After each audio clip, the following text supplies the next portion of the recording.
Comment আপনারা দেখেন, সেখানে কমেন্ট করেছেন যে আমি যেন বাংলাদেশ ব্যাংকের যে সর্বশেষ নিয়োগ, মানে নতুন যে গভর্নর নিয়োগ করা হলো, এই নিয়ে যেন কিছু কথা বলি। প্রথম দিন থেকে শুরু হয়েছে, দেখছিলাম আমি এই নিয়ে বিভিন্ন টেলিভিশনে টক শোতে আমি কথা বলেছি, কিন্তু আমার নিজের চ্যানেলেও বলার জন্য অনেকে রিকোয়েস্ট করেছেন। ভালো, আমি আগে বহুবার আপনাদেরকে বলেছি আমি অর্থনীতি ভালো বুঝি না, কিন্তু সাধারণ মানুষ হিসেবে কিছু কমন সেন্স তো আছে।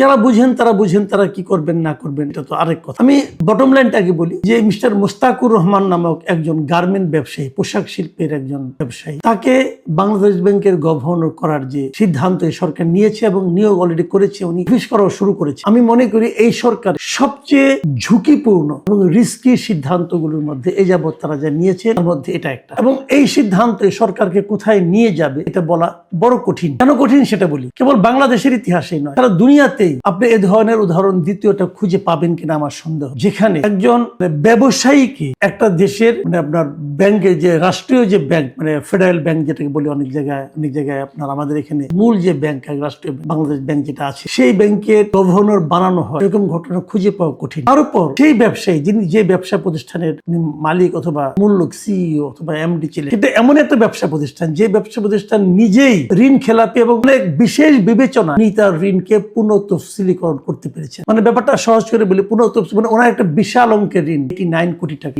সেই ঋণটাকে উনি দিতে পারছেন না, ঋণ খেলাপি হয়ে যাচ্ছে। সেখান থেকে বলছে তুমি অল্প কিছু দাও, দিয়ে তুমি ঋণটাকে আবার নিয়মিত কিস্তি দেওয়া শুরু করো, 2% না কত পার্সেন্ট দিয়ে উনি সেটাকে 10 বছরের মেয়াদে এই ঋণটাকে আবার চালু করার চেষ্টা করেন। উনি একবার ব্যর্থ হওয়ার পরে উনি বিশেষ বিবেচনা পেয়েছেন। বিশেষ বিবেচনা কেন? কারণ উনি বিএনপি রাজনীতির সঙ্গে খুব জড়িত ছিলেন, এতটাই জড়িত যে বিএনপির যে নির্বাচন পরিচালনা কমিটি ছিল, সেই কমিটির উনি একজন শীর্ষস্থানীয় সদস্য ছিলেন। তার মানে এই নিয়োগটা হচ্ছে রাজনৈতিক নিয়োগ। এটা হতে পারে, আমি কিন্তু এটা রাজনৈতিক নিয়োগ আপত্তি নেই, আমার আপত্তি নেই এই কারণে একটা রাজনৈতিক দল নতুন ভাবে ক্ষমতায় এসেছেন, তারা তো রাজনৈতিক ব্যক্তিকে নিয়োগ করবেন, মানে তার রাজনীতির সঙ্গে যারা জড়িত, তারা রাজনীতিকে যারা বিশ্বাস করেন, কিন্তু তাদেরকে নিয়োগ করবেন, এটা হতে পারে। কিন্তু আমার কথাটা হলো কি, আপনার রাজনীতি যারা বিশ্বাস করে তার মধ্যে আপনি একজন ব্যাংকার পান নাই, একজন অর্থনীতিবিদ পান নাই, ওনাকে আনতে হবে কেন? উনি তো এমন একটা ব্যবসা প্রতিষ্ঠানের পরিচালনার মূল দায়িত্বে ছিলেন, সিইও ছিলেন, যে ব্যবসা প্রতিষ্ঠানটা ব্যাংক থেকে ঋণ নিয়ে ঋণ পরিশোধ করতে পারে নাই, উনি সেরকম ব্যবসা প্রতিষ্ঠানের মানে শীর্ষ কর্মকর্তা ছিলেন। এখন উনি যখন আসছেন, এখন ওনার প্রতিষ্ঠানে ঋণ টিন পাওয়া আরো সহজ হয়ে যাবে। এটা তো একদিক দিয়ে কনফ্লিক্ট অফ ইন্টারেস্ট হলো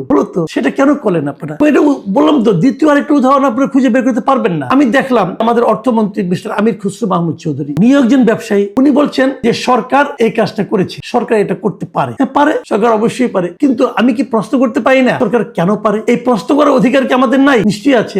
সেই প্রশ্নটাই আমরা করছি, ভাই আপনারা এই কাজটা করলেন কেন করলেন, একটা ব্যাখ্যা দেন। আগে আমরা দেখেছি আপনার ইউনূস সাহেবের আমলে যে সরকারের যা কিছু হতো একটা প্রেস উইং ছিল, এই প্রেস উইং নিয়ে আমরা হাসাহাসি করতাম, অনেক কিছু করতাম, কিন্তু একটা জিনিস আমরা দেখতাম যে সেই প্রেস উইং চট করে একটা ব্যাখ্যা দিত। এই সরকার ব্যাখ্যাও দেয় না, এই সরকার ব্যাখ্যাও দেয় না, এখন পর্যন্ত কোনো ব্যাখ্যা পাইনি। না মন্ত্রী দিচ্ছে, না প্রেস উইং দিচ্ছে, ও ব্যাখ্যা দিচ্ছে। কিন্তু প্রশ্ন তো মানুষের মনে যাক, যতক্ষণ পর্যন্ত এই প্রশ্নের উত্তর কেউ না পাবে ততক্ষণ পর্যন্ত কিন্তু এটা নিয়ে মানুষের মধ্যে নানা ধরনের কথাবার্তা হবে, নানা ধরনের চিন্তা হবে। সেই চিন্তাগুলোর জবাব কিন্তু আলটিমেটলি সরকারকে দিতে, এবং সরকার যখন উত্তর না দিবে তখন মানুষ নানা ধরনের জল্পনা কল্পনা করবে, এবং এই জল্পনা কল্পনাগুলো ডাল মিলতে থাকবে, ডালপালা মিলতে থাকবে, এবং সেগুলির সমাধানটা কি হবে কেউ জানে না। কিন্তু সরকারের প্রতি মানুষের সন্দেহ বাড়তে থাকবে। এবং তারও চেয়ে বড় কথা, একটা বাংলাদেশ ব্যাংকের গভর্নরের যে দায়িত্ব, সেই দায়িত্ব পালন করার কোনো অভিজ্ঞতা যে লোকের নাই। ওই কাজটা কি? ব্যাংকিং সেক্টরগুলির মধ্যে একটা আস্থা ফিরিয়ে আনা। এই লোক যে পারবে তার কি প্রমাণ আপনারা পেয়েছেন? বরং উনি তো ব্যাংকের টাকা নিয়ে টাকা দেন না, এই ইতিহাস উনি তৈরি করেছেন নিজের জীবনে। এটা কিভাবে সমাধান হবে আমরা কিন্তু কেউ বিষয়গুলো জানি না। সারা দুনিয়ার কাছে কি মেসেজ যাচ্ছে এটাও জানি না। আমি